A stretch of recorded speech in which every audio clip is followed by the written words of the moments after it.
देखो अगला सवाल, अब देखो अगला सवाल क्या है कि दो क्रमागत धनात्मक पूर्णांकों का गुणनफल 306 है। गुणनफल पता है ना क्या होता है? गुणनफल का मतलब होता है कि मान लो कि मैं 3 से गुणा कर रहा हूँ 2 में, तो कितना आएगा? 6। तो गुणा करने के बाद जो फल मिलता है ना, उसे ही बोलते हैं गुणनफल। बातें क्लियर है? तो चलो, दो क्रमागत धनात्मक पूर्णांकों का गुणनफल 306 है।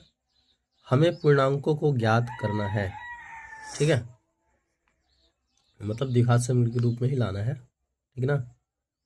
चलो, दो क्रमागत पूर्णांक, अब देखो पता तो है नहीं तो क्या लिखेंगे? माना कि, हमें पता है कि पूर्णांक संख्या क्या है, तो अपनी तरफ से मानेंगे। हम क्या मानेंगे? माना कि जो पहले धनात्मक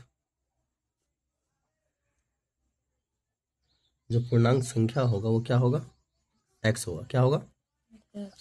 और बोला है दो क्रमागत। क्रमागत का मतलब लाइन से एकदम, जैसे एक आया तो एक के बाद दो ही आएगा, फिर तीन ही आएगा। समझ में आ रहा है? अब यह x है, देखो दूसरी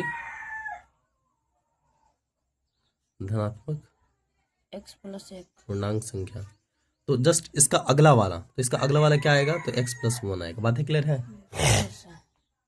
जैसे कि कोई भी नंबर जब गिनती बनता है तो गिनती कैसे बनता है? तो गिनती बनता है एक एक जुड़ के। कैसे? मान लो कि एक है, एक के बाद फिर अगला गिनती क्या आता है? दो। दो कैसे बना? तो एक में फिर एक जुड़ गया तो बन गया दो।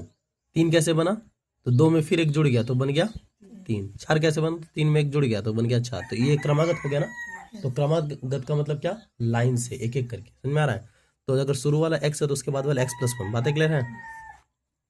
अब चलो आ जाओ, प्रश्न से आ जाओ। प्रश्न क्या बोल रहा है?